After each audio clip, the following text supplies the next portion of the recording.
आप देख रहे हैं केवल सच।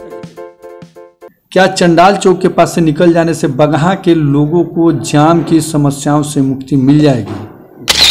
और अगर हम इस रोड को बेलवनिया ले जा रहे हैं तो बेलवनिया ले जाने का क्या उचित है? अगर मान लीजिए आप वाल्मीकि नगर से, हरनाटांड़ से, सेमरा से, चिउटहा से, इधर से जितने तमाम लोग जो आते हैं, अगर वो चंडाल चौक पे आके रोड पकड़ मतलब वहाँ से जा सकते हैं तो फिर वहाँ से 10 किलोमीटर आगे बढ़ के चौतरवा बासी रोड को क्रॉस करके वो पडरौना क्यों नहीं जा सकते हैं? अभी बगहा में अनुमंडल अस्पताल है, वो रेफरल अस्पताल ही है, और इतना पूंजी, इतना बड़ा मात्रा में जो बड़ी संख्या में हॉस्पिटल बनाई जा रही है, इमरजेंसी वार्ड अलग और बाकी सारे वार्ड भी अलग अलग बन रहे हैं, ऑक्सीजन की व्यवस्था की जा रही है। सर, वो रेफरल अस्पताल ही क्यों हो रहा है अभी? देखिए, ऐसा कोई बात नहीं है कि रेफरल अस्पताल ही क्यों हो रहा है। हमारे क्षेत्र में जो भी हॉस्पिटल है अभी प्रथम प्राथमिकता सरकार की ये है कि उसको डेवलप किया जाए। जहाँ तक रेफरल अस्पताल से उसको कन्वर्ट करने का वो तो हो ही जाएगा, वो कोई बड़ी इशू नहीं, वो कोई बड़ा समस्या नहीं है। सबसे पहले प्राथमिक समस्या ये है कि जो भी पेशेंट आते हैं या जो भी मरीज आते हैं उनको जो बेसिक सुविधाएं हैं वो उपलब्ध कराई जाए। तो अभी वर्तमान में जो भी अस्पताल है, आप रेफरल अस्पताल जैसे सेमरा की बात कर रहे हैं, तो उन सब अस्पतालों में सारी वो विधि व्यवस्थाएं जो मरीज के लिए आवश्यक है, किसी तरह के, आप देखें अभी कुछ दिन पहले कोरोना काल से हम लोग जो जूझ रहे थे उस समय ऑक्सीजन का कई जगह कमी हो गया था, लेकिन हमारे बगहा में इन सब चीज़ों का कोई वैसा किल्लत नहीं हुआ। तो उसी तरह से सारे हॉस्पिटलों को डेवलप किया जा रहा है, चाहे वो रेफरल हो चाहे जो भी हो, ताकि आने वाले समय में, चूँकि हमारा एरिया काफ़ी सुदूर एरिया है, तो यहाँ पे मरीजों को भी कोई दिक्कत नहीं हो, आने वाले जितने भी मरीज हैं वो अच्छे तरीके से अपना इलाज करा सकें और उनको पटना की जैसा यहाँ पे सुविधा मिल पाए। नमस्कार, मैं रविराज गुप्ता और आप देख रहे हैं केवल सच न्यूज। मैं अभी मौजूद हूँ वाल्मीकि नगर विधानसभा के विधायक युवा तुर्क धीरेन्द्र प्रताप सिंह उर्फ रिंकू सिंह जी के साथ। आज हम इनसे बात करेंगे इनके क्षेत्र के विस्तार के बारे में और जन समस्याएं जितनी भी है उसके बारे में। तो सर, बहुत बहुत स्वागत है आपका हमारे चैनल में। नमस्कार सर, आपसे सवाल होगा आज जन समस्याओं को लेकर, जो कि आज जितनी भी समस्याएं आ रही हैं आपके क्षेत्र में। आप दूसरी बार विधायक बने हैं तो जनमानस को आपसे बहुत सारी उम्मीदें हैं, उसके लेके कुछ सवाल आपसे है। पहला है सर, एजुकेशन के मामले में बहुत सारी ऐसी समस्या आ रही हैं, सुनने को मिल रहा है, और मैंने देखा भी है कि एक स्कूल ऐसा है जहां हरनाटांड़ में और आपको झिमरी नौतनवा स्कूल है, वहां पे विद्यालय है, सारी सुविधाएं नहीं होने के बावजूद भी बच्चे आते हैं और बिना पढ़े वापस चले जाते हैं। तो सर, इसके बारे में क्या कहना चाहेंगे आप? देखिए, अभी तक तो कोई ऐसा स्कूल मेरे संज्ञान में नहीं आया। जहाँ तक आप हरनाटांड़ की बात करें तो हरनाटांड़ हम हमेशा जाते रहते हैं, लेकिन अभी तक कोई वैसा विद्यालय नहीं दिखा जिसमें बच्चे जाते हैं पढ़ने के लिए। हाँ, एक विद्यालय है जहाँ पे बिल्डिंग का थोड़ा सा अभाव है, तो उसके लिए भी हमने लिख के सरकार को दे दिया। बहुत जल्द उस विद्यालय में बिल्डिंग, आपका जो बालिका एक विद्यालय है उसमें बिल्डिंग का अभाव है, बुनियादी जो विद्यालय है तो उसमें बिल्डिंग का अभाव है, और बहुत जल्द उसमें बिल्डिंग बना दिया जाएगा। बाकी और मुझे नहीं लगता कि कहीं की कोई समस्या है। और लेकिन वैसे भी अगर कोई भी समस्याएँ जो विद्यालय से संबंधित मेरे पास आती है तो प्रयास होता है उसका समाधान किया जाए। 2-4 ऐसा स्कूल है जिसका बिल्डिंग नहीं है, उसका हमने सरकार से लिखा है, और मुझे लगता है कि अगले सीजन में जो फाइनेंशियल ईयर है उस समय उसका टेंडर हो जाएगा और जो विद्यालय भवन विहीन है उनको भवन मिल जाएगा। ऐसा भी सुनने को मिला है सर कि प्राइवेट तौर पर शिक्षक पढ़ा रहे हैं स्कूलों में। देखिए, ऐसा कोई बात नहीं कि प्राइवेट तौर पे शिक्षक कोई पढ़ा रहे हैं। एक गेस्ट शिक्षक की भी हर जगह, हर विद्यालय में गेस्ट शिक्षक का, जहाँ शिक्षकों की कमी, चूँकि आप देख रहे होंगे सरकार अभी 94,000 शिक्षकों की बहाल करने जा रही है। तो जहाँ कहीं भी वैसा समस्या है कि अगर विद्यालय में शिक्षकों का कमी है तो वहाँ पे गेस्ट शिक्षक के रूप में, गेस्ट टीचर के रूप में शिक्षकों का बहाल करके, और जो कुछ फंड स्कूल से जो होते हैं उनको राइज कर और उन टीचरों को दिया जाता है, ताकि बच्चों का जो शिक्षा है वो सुचारू रूप से चलाया जा सके। ऐसा कुछ भी नहीं है, क्योंकि बहुत जल्द उन गेस्ट, आप देख रहे होंगे कि अब पेपर में भी गेस्ट जो भी टीचर हैं उनके बहाली का गया, तो बहुत जल्द होगा कि उनका भी बहाल कर लिया जाएगा। और जो भी 94,000 अब देख रहे हैं, 92,000 94,000 के लगभग में जो शिक्षकों का जो आ रहा है, तो उन शिक्षकों को भी बहाल कर इन सारी समस्याओं का समाधान बहुत जल्द कर लिया जाएगा। हरनाटांड़ पीएससी में अभी वहाँ पता चला है हरनाटांड़ पीएससी का एक्सरे मशीन है वो नहीं चल रहा है, वहाँ के जो डेवलपर हैं वो काम नहीं कर रहे हैं। तो ये समस्या कब तक दूर हो जाएगी? देखिए, ये समस्या बहुत जल्द दूर हो जाएगी। आप गए होंगे तो आप अगर ये देख रहे हैं कि हरनाटांड़ का एक्सरे मशीन नहीं चल रहा, तो आपको ये भी पता होगा कि बहुत पिछले महीने वहाँ मीटिंग करवाया गया था, रोगी कल्याण समिति की जो बैठक हुई थी, उसमें उस जो भी एक्सरे मशीन चला रहे हैं वो बाहर की एक पार्टी है, उनसे बोल दिया गया है, उनको नोटिस कर दिया गया कि भाई नहीं तो आप अपने एक्सरे को एक्सरे केंद्र को सुचारू रूप से चलाएं, नहीं तो उसको बंद कर दें। तो एक तरह से समझिए कि उनको बंद करने का ही नोटिस दे दिया गया, क्योंकि यह तीसरा नोटिस उनके पास था। इसके बाद अब वहाँ पे उसको बंद करके नए एक्सरे के लिए टेंडर कर दिया गया और मुझे लगता है 1 सप्ताह 10 दिन के अंदर अंदर नया एक्सरे जो है वहाँ पे लगा दिया जाएगा और एक्सरे मशीन काम करना शुरू कर देगा। एक्सरे लोगों का होना सुनिश्चित हो जाएगा और शुरू हो जाएगा। जी। और इसके बाद एक और समस्या आती है, रामपुर से हरनाताड़ की जो सड़क है, स्टेट हाईवे जो है, वो चौड़ीकरण होने की मांग आ रही है। आए दिन वहाँ एक्सीडेंट हो जा रहे हैं। चौड़ी सड़क नहीं होने के कारण जो 2 गाड़ियाँ एक बार में एक साइड से आती है और एक साइड से गाड़ियाँ जाती हैं, उनमें टकराव होता है, गाली गलौज भी होने लग रहा है, झगड़ा भी होने लग रहा है। तो ये सड़क कब तक चौड़ी हो जाएगी सर? देखिए, आरसीडी के तहत इसका प्रपोजल जा चुका है। कुल 2 पार्ट में इसको किया गया। 50 करोड़ के लगभग का इसका बजट है और सारा चीज़ इसका तैयार हो चुका है। इसका बजट भी तैयार हो चुका है और इसका प्रशासनिक स्वीकृति में ये रोड जा चुका है। मुझे लगता है कि अगले मार्च में फाइनेंशियल ईयर में इसको प्रशासनिक स्वीकृति मिल जाएगी और ये जो रोड है वो चौड़ीकरण में चला आएगा। बगहा सेमरा मुख्य मार्ग भी सर चौड़ीकरण में आना चाहिए, उसमें भी वो भी मुद्दा है।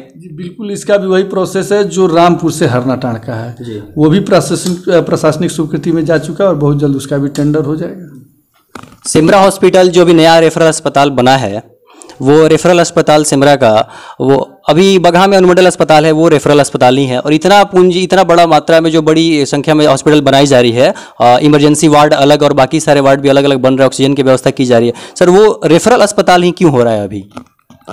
देखिए, ऐसा कोई बात नहीं है कि रेफरल अस्पताल ही क्यों हो रहा है। हमारे क्षेत्र में जो भी हॉस्पिटल है, अभी प्रथम प्राथमिकता सरकार की ये है कि उसको डेवलप किया जाए। जहाँ तक रेफरल अस्पताल से उसको कन्वर्ट करने का, वो तो हो ही जाएगा, वो कोई बड़ी इशू नहीं है, वो कोई बड़ा समस्या नहीं है।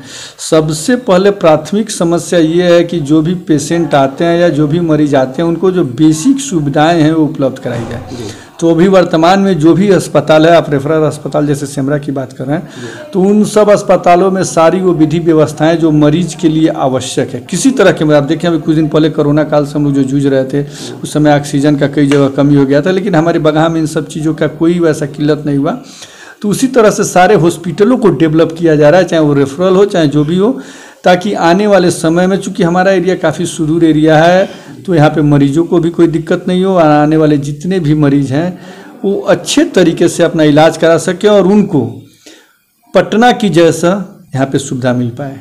मदनपुर पनिवा मार्ग जो है वो लाखों लोगों को और दर्जनों गांवों को जोड़ता है यूपी से। बगहा से लेकर रामनगर से लेकर हरनाताड़, सेमरा, नौतनवा, जितना भी जगह के हैं, यहाँ से आसान पड़ता है यूपी जाना। तो यूपी ये सरकार के तहत पहले रोड बननी थी, रोड बंद हो गई बननी, फिर उसके बाद जंगल विभाग ने यहाँ अभी हाल ही में एलिगेशन लगाया है कि नहीं, ये सड़क अब बंद हो जाएगी मार्च 2023 तक और इसके समकक्ष एक रोड बनाई जानी है। तो ये रोड बंद हो जाना, ये कहाँ तक सही लग रहा है? देखिए, हम आपको एक बात इसमें स्पष्ट बता देना चाहते हैं कि पहले जो जंगल वाला मार्ग था, मेरे पास जो जानकारी और जो सूचना है, 2/2/23 को फॉरेस्ट वाले बंद कर देंगे। उन्होंने सरकार से बोला था कि भाई आप, पथ विभाग से उन्होंने कहा था कि आप अपना नया अलाइनमेंट बना लीजिए और नए अलाइनमेंट पे काम आप लोग शुरू कीजिए। पथ निर्माण विभाग ने एक अलाइनमेंट तैयार किया था जो कि SSB कैंप से होके और आपको जाके पनियावा के पहले जो सालिकपुर वहाँ मिला देता था। अब जो भी परिस्थितियां बनी हो, पथ विभाग का कहना है कि DFO कहता है आपका वाश आउट हो गया, रोड अलाइनमेंट वाश आउट हो गया, फिर से उसका निर्माण कीजिए। DFO से बात करनी, ये पथ निर्माण के लोगों का कहना है कि DFO ऐसा कहता है। CCF से बात करने पे CCF कहता है कि भाई DFO कौन होते हैं बताने वाले, हम कहते हैं कि आप उसी अलाइनमेंट पे अपना काम कीजिए। उस दिन माननीय DM साहब के पास हम लोग को बुलाया गया था और एक नया प्रपोजल हम लोग को दिया गया था। नया प्रपोजल में था कि मलपुरवा पुल से एक नया बाईपास, जिसको बाईपास नाम दिया जा रहा है, लेकिन मुझे नहीं लगता वो बाईपास के रूप में कहीं भी काम कर रहा है। एक नया रोड निकालते हुए आपको जो चंडाल चौक है, आप देख रहे होंगे, चंडाल चौक के पास से उसको निकाल के और पिपरासी से 8 किलोमीटर दूर करते हुए उसको ले जाके बेलवनिया मिलाया जा रहा है। मैंने इस प्रपोजल का अपोज किया था क्योंकि मुझे नहीं लगता ये प्रपोजल कहीं से भी हमारे लोगों के लिए सूटेबल है, क्योंकि 2 सबसे बड़ा इसका इशू बनता है। एक देखिए, जैसे बोला जाता है कि बाईपास है, लेकिन कहीं से भी ये बाईपास का काम नहीं कर रहा है। मान लीजिए आपका मलपुरवा पुल से आ रहा है और ये चंडाल चौक के पास से निकल जा रहा है, तो फिर चंडाल चौक से लेके और पटखौली तक यहाँ के लोग के लिए कौन सा बाईपास है? सबसे बड़ी चीज़ है कि यहाँ के लोगों के लिए कौन सा बाईपास है। दूसरा आप देखिए कि फिर मलपुरवा पुल से लेके चंडाल चौक और चंडाल चौक से लेके मदनपुर तक जो रोड है, आखिर में उसका मेंटेनेंस कौन करेगा? क्या ग्रामीण कार्य विभाग करेगा या कौन करेगा? या क्या चंडाल चौक के पास से निकल जाने से बगहा के लोगों को जाम की समस्याओं से मुक्ति मिल जाएगी? और अगर हम इस रोड को बेलवनिया ले जा रहे हैं तो बेलवनिया ले जाने का क्या उचित है? अगर मान लीजिए आप वाल्मीकि नगर से, हरनाटांड़ से, सिमरा से, चिउटाहा से, इधर से जितने तमाम लोग जो आते हैं, अगर वो चंडाल चौक पे आके रोड पकड़ मतलब वहाँ से जा सकते हैं, तो फिर वहाँ से 10 किलोमीटर आगे बढ़ के चौतरवा बासी रोड को क्रॉस करके वो पडरौना क्यों नहीं जा सकते हैं? कि गवर्नमेंट 700 करोड़ रुपया अपना वेस्ट करके ये रोड बना रही है। दूसरा जो एक सबसे बड़ा चीज़ आता है, आप इस प्रपोजल में देखेंगे कि उसमें 80 एकड़ भूमि अधिग्रहण की बात कही गई है। आपके सामने एक प्रत्यक्ष उदाहरण है कि सीमा रोड जो बन रहा है, बॉर्डर रोड, उसमें 600 एकड़ भूमि अधिग्रहण करना था। काम का 4 साल का टेन्योर था और आज आप देखिए कि 37 महीना हो गया है, मात्र 300 एकड़ भूमि अधिग्रहण कर पाया है सरकार। चौतरवा बासी रोड है, चौतरवा बासी रोड में आपका 80 एकड़ जमीन भूमि अधिग्रहण करना था, लेकिन आज तक जो भू अर्जन विभाग है, भू अर्जन विभाग के द्वारा मात्र 30 एकड़ जमीन अधिग्रहण किया गया। तो जब ये दोनों योजना भू अधिग्रहण के कारण पेंडिंग हो गया, तो फिर आप एक नई योजना में जिसमें आपको 80 एकड़ जमीन अधिग्रहण करना है, क्या संभव हो पाएगा? दूसरा, जब हर जगह टाइगर रिजर्व एरिया में आप चले जाइए महाराष्ट्र में, वहाँ 13 किलोमीटर का एलिवेटेड रोड बना है, राजस्थान में आपका प्रपोज्ड है, तो फिर हमारे वाल्मीकि नगर में एलिवेटेड रोड क्यों नहीं बन सकता है जो मात्र 2 किलोमीटर का है? और गवर्नमेंट का कहाँ एक तरफ 700 करोड़ का प्रोजेक्ट है, वहाँ दूसरी तरफ वो मात्र 300 करोड़ रुपये में बन जाएगा। वो बन जाने से सबसे बड़ी फैसिलिटी क्या होगी? अगर हमको मदनपुर देवी स्थान, जो कि इस पूरे क्षेत्र में मुझे लगता है आस्था का केंद्र है, मदनपुर का जब रोड बंद हो जाएगा तो उसके बाद से कोई भी आस्था के केंद्र पे जा नहीं पाएगा। और अगर किसी को जाना होगा तो जो दूरी मात्र हम 7 किलोमीटर का था, 7 किलोमीटर में जिस दूरी को हम तय कर सकते थे, हम फिर यहाँ से चंडाल चौक जाएंगे, चंडाल चौक से हम बेलवनिया जाएंगे, बेलवनिया से फिर घूम के हम 12 किलोमीटर अंदर, यानी कि एक हमको अपने आस्था के केंद्र पे जाने के लिए समझिए कि 40 किलोमीटर जाना और 40 किलोमीटर आना। अब ये भी आप बताइए कितनी बड़ी विडंबना होगी कि जिस देवी देवता की हम पूजा करते हैं और उस जगह फॉरेस्ट रोक लगा दे और मात्र 6 किलोमीटर का डिस्टेंस छोड़ के और हम फिर 40 किलोमीटर डिस्टेंस में हैं। दूसरा, अगर पहले से गवर्नमेंट के पास या जो भी केंद्र सरकार है उसके पास कुछ वैसा, या फॉरेस्ट के पास वैसा अगर एनओसी फॉरेस्ट ने नहीं दिया था, तो फिर छितौनी पुल जो बना कई हजार करोड़ की लागत से, उस पुल का क्या औचित्य था? जी बिल्कुल सही। और वो पुल क्यों बना? अगर उस पुल को बंद कर दिया जाता है, अगर उस रोड को बंद कर दिया जाता है, फॉरेस्ट वाले रोड को बंद कर दिया जाता है, तो फिर उस पुल का क्या औचित्य है? गवर्नमेंट ने उस पर पैसा वेस्ट क्यों किया?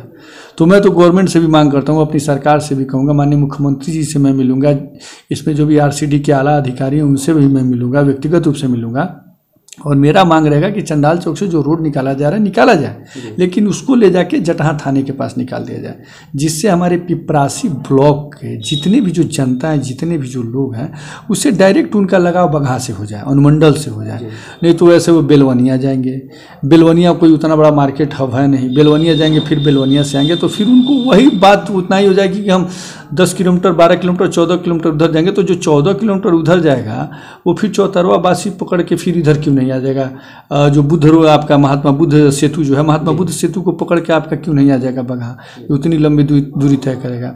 तो मुझे लगता है ये जो प्रोजेक्ट है इसमें काफ़ी लोचा है। सरकार से मैं मांग करूंगा और मैं माननीय मुख्यमंत्री जी से भी मिलूंगा, और मेरा मांग होगा, और केंद्र सरकार से भी मेरा मांग होगा, और जो भी हमारे यहाँ पे राज्यसभा के सदस्य हैं और जो भी मेरे सांसद हैं, क्योंकि ये केंद्र पर आधारित योजना है, तो मेरा मांग होगा कि वहाँ पे वो लोग भी सरकार से मांग करें कि एलिवेटेड रोड बनाया जाए, ताकि एलिवेटेड रोड बन जाने से हम लोगों का जो उत्तर प्रदेश से आवागमन है, जो 4 लाख का पॉपुलेशन आप देख रहे होंगे बिल्कुल कट जा रहा है जी, बिल्कुल उनका जुड़ाव हो जाएगा। हमारा आस्था का केंद्र जो देवी हैं उनका ये हो जाएगा। फिर इसके अलावा सर एक और चीज़ भी तो है, वाल्मीकि नगर जो ड्रीम प्रोजेक्ट चल रहा है, वाल्मीकि नगर जिसे हम लोग कहते हैं, आमजन भी कहती है कि वो बिहार का कश्मीर है, उसके डेवलपमेंट पे इतना सारा पैसा खर्चा हो रहा है, तो वो भी तो सर रुक जाएगा, ये भी तो एक मुद्दा आता है। देखिए, जो पर्यटन के दृष्टिकोण से भी देखा जाएगा ना, तो इस पुल का काफ़ी महत्व है। एलिवेटेड रोड रहेगा तो अपने आप में बिहार में एक अजूबा चीज़ है ये। और सबसे बड़ा चीज़ क्या है कि जो उत्तर प्रदेश से मैंने हर सीजन में समझिए यहाँ के 40,000 पॉपुलेशन उत्तर प्रदेश से पर्यटक यहाँ पे आते हैं, तो कम से कम वो पर्यटक आएंगे तो रोजगार बढ़ेगा। बहुत सारी अपार संभावनाएं जो हैं, ये प्रोजेक्ट बंद हो जाने के बाद, एलिवेटेड रोड बंद हो जाने के बाद, फॉरेस्ट रोड बंद हो जाने के बाद, मतलब जो एलिवेटेड रोड का हम लोग प्रपोज कर रहे हैं, हम लोग मांग कर रहे हैं, और ये नहीं बनता और फॉरेस्ट अपना रोड बंद कर देता है, तो मुझे लगता है कि क्षेत्र के विकास की जो अपार संभावनाएं हैं वो छीन हो जाएंगी। तो मुझे नहीं लगता, मैं तो गवर्नमेंट से और सरकार से मांग करूंगा कि वहाँ पे एलिवेटेड रोड बनाया जाए। और वाल्मीकि नगर एयरपोर्ट जो है फिलहाल अभी पॉलिटिकल यूज़ के लिए किया जाता है, वो क्या पब्लिक के लिए आगे भविष्य में ओपन हो पाएगा, खुल पाएगा वो? बिल्कुल, आने वाले भविष्य में जब हमारे वहाँ पर्यटकों की संख्या जब बढ़ने लगेगी तो उस एयरपोर्ट का भी यूज पर्यटकों के लिए होगा। और पटना से जो है एयर बस आपको वाल्मीकि नगर के लिए चलना शुरू हो जाएगा, क्योंकि अभी पर्यटक उतना आ नहीं रहे हैं। मान लीजिए अभी साल का 80 से 90 हज़ार, जो धीरे धीरे उत्तरोत्तर इसका विकास हो रहा है, उत्तरोत्तर बढ़ रहे हैं। जब ये बढ़ना शुरू हो जाएगा और जब इसका संख्या लाखों से ऊपर हो जाएगा तो गवर्नमेंट अपने आप यहाँ से एयरबस चलाना शुरू कर देगी। और वाल्मीकि नगर विधानसभा क्षेत्र को और विकसित बनाने के लिए आपके द्वारा और क्या कार्य किए जा रहे हैं? देखिए, हमने अपने विधानसभा को शून्य से शुरू किया था और शून्य से शुरू करके आज इसको हमने समझिए कि अब ये नहीं कह सकते हैं कि पूरा विकसित विधानसभा हो गया है, फिर भी विकासशील में चल रहा है। प्रयास है कि इसको विकसित करने का। कैसे आपने पूछा था कि स्वास्थ्य से रिलेटेड, शिक्षा से रिलेटेड, तो या सड़क परिवहन हो गया, जितनी तरह की समस्याएं, तो उनमें हमने अभी तक 60% समझिए कि एक वही ना बोले कि विकसित नहीं है, विकासशील विधानसभा है। और मेरा प्रयास है कि उसको और उत्तरोत्तर विकास कर उसको विकसित विधानसभा के रूप में विकास कर दूं, ताकि आने वाली जो पीढ़ियां हैं उनको लगे कि हाँ, वो वाल्मीकि नगर नहीं, बिहार ही नहीं, भारत के कश्मीर में बैठे हैं। वाल्मीकि नगर विधानसभा क्षेत्र के अपनी जनता के लिए कोई खास आप संदेश देना चाहेंगे? बस वही जो हमारे माननीय मुख्यमंत्री जी का है, सबका साथ सबका विकास, सब मिलकर रहें, सब एक साथ रहें, ताकि हमारे क्षेत्र का विकास हो सके और आने वाला समय उनके भविष्य के लिए उज्जवल हो। बहुत बहुत धन्यवाद सर आपका कीमती समय देने के लिए। आप देख रहे हैं केवल सच न्यूज, मैं रविराज गुप्ता, धन्यवाद।